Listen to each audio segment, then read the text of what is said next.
जय जय श्री राधे दोस्तों, कैसे हैं आप सब। आई होप सब अच्छे हो।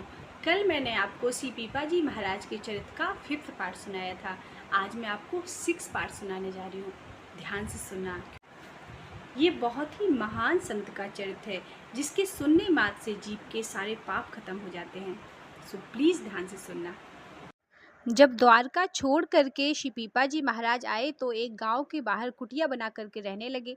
तो एक दिन क्या हुआ कि वो एक सरोवर में स्नान करने गए। वहां पे उनको एक सोने से भरा हुआ कलश दिखा मोहरों का। वो उसको वहीं छोड़ करके आ गए और सीता सहचरी जी को सारी बात बताई। तो उन्होंने कहा कि अब आप उस सरोवर में स्नान करने मत जाना।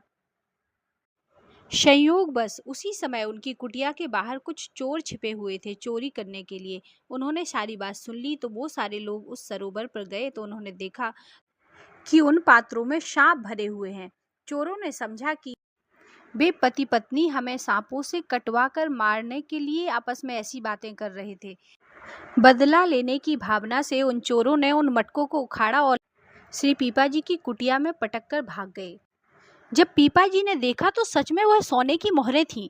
उन्होंने उन मोहरों को गिना तो वो 720 मोहरें निकली और एक एक मोहर 5-5 तोले की थी।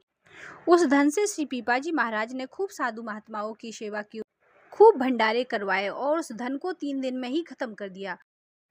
पीपा जी महाराज की इस विशाल कीर्ति को सुनकर टोडे के राजा शूरसेन उनके दर्शन करने के लिए आए। वो आकर के बहुत प्रसन्न हुए और उनसे बोले, महाराज आप अपना शिष्य हमें बना लीजिए, आप जैसा कहेंगे मैं वैसा ही करूँगा।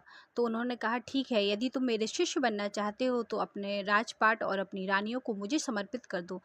राजा ने बिल्कुल वैसा ही किया, अपना राजपाट और अपनी रानियों को श्री पीपा जी के चरणों में समर्पित कर दिया। इस प्रकार परीक्षा लेने के बाद फिर श्री पीपा जी महाराज ने राजा को मंत्र दीक्षा दी। फिर राजा को राजपाट और रानियां सब वापस करके कहा, अब यह मेरे हैं, इस पर ममता मत रखना।